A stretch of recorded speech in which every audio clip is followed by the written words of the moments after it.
L'ablution sec. Les savants, génération après génération, ont affirmé que la charia n'a rien laissé au hasard afin que le musulman reste dans les limites de ses règlements, sans doute ni confusion. Une des preuves de cela s'avère être le tayammum qui remplace le bain et l'ablution lorsqu'il n'y a pas d'eau. Le tayammum dans le sens linguistique, c'est l'intention et le fait de se diriger vers une chose.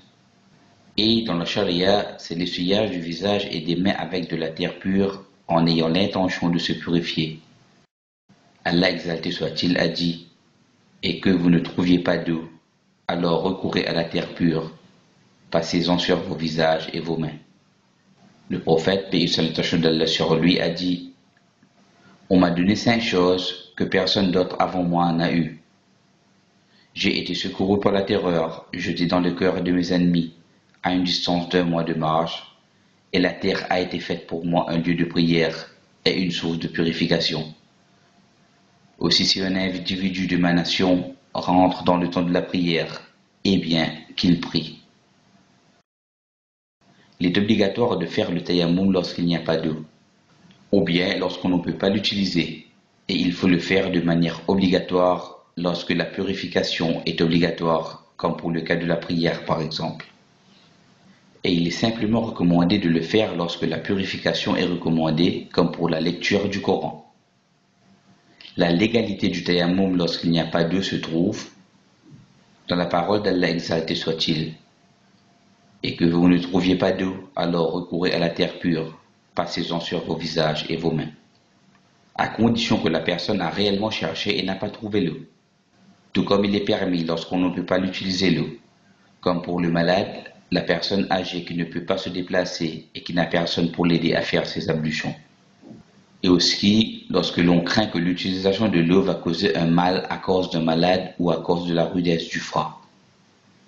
Comme cela a été rapporté de manière sûre du prophète, paix et salutation d'Allah sur lui, qui a agréé le fait qu'Amr ibn al-As ait dirigé ses compagnons en prière, alors qu'il avait eu recours au tayammum à cause de la rudesse du froid. Et finalement, s'il se trouve dans un endroit éloigné et qu'il n'a sur lui qu'une faible quantité d'eau dont il a besoin pour s'abreuver et qu'il ne peut pas s'en procurer d'autres, si la personne se trouve obligée de faire le tayammum, il faut frapper la terre avec la paume des mains une seule fois. Puis il faut souffler dessus afin de diminuer la quantité de poussière qui s'y trouve. Ensuite, il faut passer ses mains sur son visage une seule fois et passer sur le dessus de sa main. Il faut passer la paume de la main gauche sur le dessus de la main droite, puis la paume de la main droite sur le dessus de la main gauche, tout en ayant l'intention et respecter l'ordre en commençant par l'essuyage du visage et en terminant par celui des mains. Tout comme il ne faut pas tarder entre l'essuyage du visage et celui des mains. Et la preuve de ceci se trouve dans le hadith de Ammar, qu'Allah soit satisfait de lui, qui stipule que le prophète, paix et salutation d'Allah sur lui, a frappé la terre avec ses mains, puis a soufflé dessus et a ensuite passé celle-ci sur son visage et ses mains. Le tayammum est annulé avec la présence d'eau ou la survenue d'un élément annulant en temps normal les petites ablutions, comme un paix, par exemple, ou la survenue d'un élément annulant en temps normal les grandes ablutions, comme l'éjaculation nocturne suite à un rêve érotique. Et aussi l'arrivée à son terme de l'excuse ayant permis d'avoir recours au tayammum, comme la maladie ou d'autres.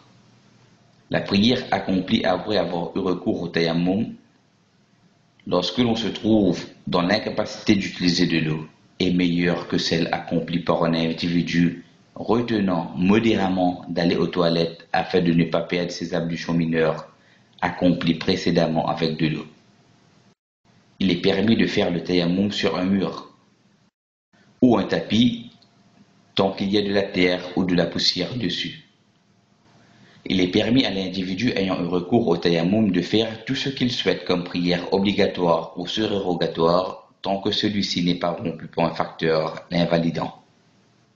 Ils ont aussi dit qu'il est permis à celui ayant eu recours au tayammum de diriger quelqu'un ayant eu recours à de l'eau dans la prière, comme le prouve l'agrément du prophète, paix et salutation d'Allah sur lui envers Amr ibn al-As, lorsqu'il dirigea ses compagnons en prière alors qu'il avait fait le tayammum à cause de la rudesse du froid.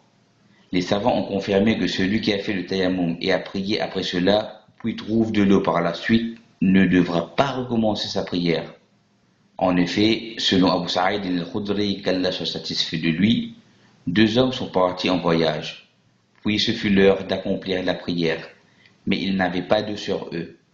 Ils eurent donc recours à une terre pure pour faire le tayammum et ont prié ainsi. Puis ils trouvèrent de l'eau, alors que le temps de la prière n'était pas encore écoulé. L'un d'entre eux a alors refait sa prière et ses ablutions, tandis que l'autre n'a rien refait de cela. Ils se sont alors rendus auprès du messager d'Allah, paix et salutation d'Allah sur lui, et lui ont fait part de ce qui leur est arrivé. Il a alors dit, paix et salutation d'Allah sur lui, à celui qui n'avait pas refait sa prière et ses ablutions: tu as bien suivi la sunna et ta prière t'est suffisante. Et il a dit à celui qui a refait ses ablutions et a recommencé sa prière: ta récompense est double. Celui qui fait le tayammum puis trouve de l'eau avant ou pendant la prière doit obligatoirement se purifier avec celle-ci, comme l'a dit le prophète, paix et salutation d'Allah sur lui. Certes, la terre pure du sol est la source de purification du musulman, et ce même s'il ne trouve pas d'eau pendant 10 ans. Et s'il en trouve, alors qu'il le fasse toucher sa peau, quand ceci est une bonne chose.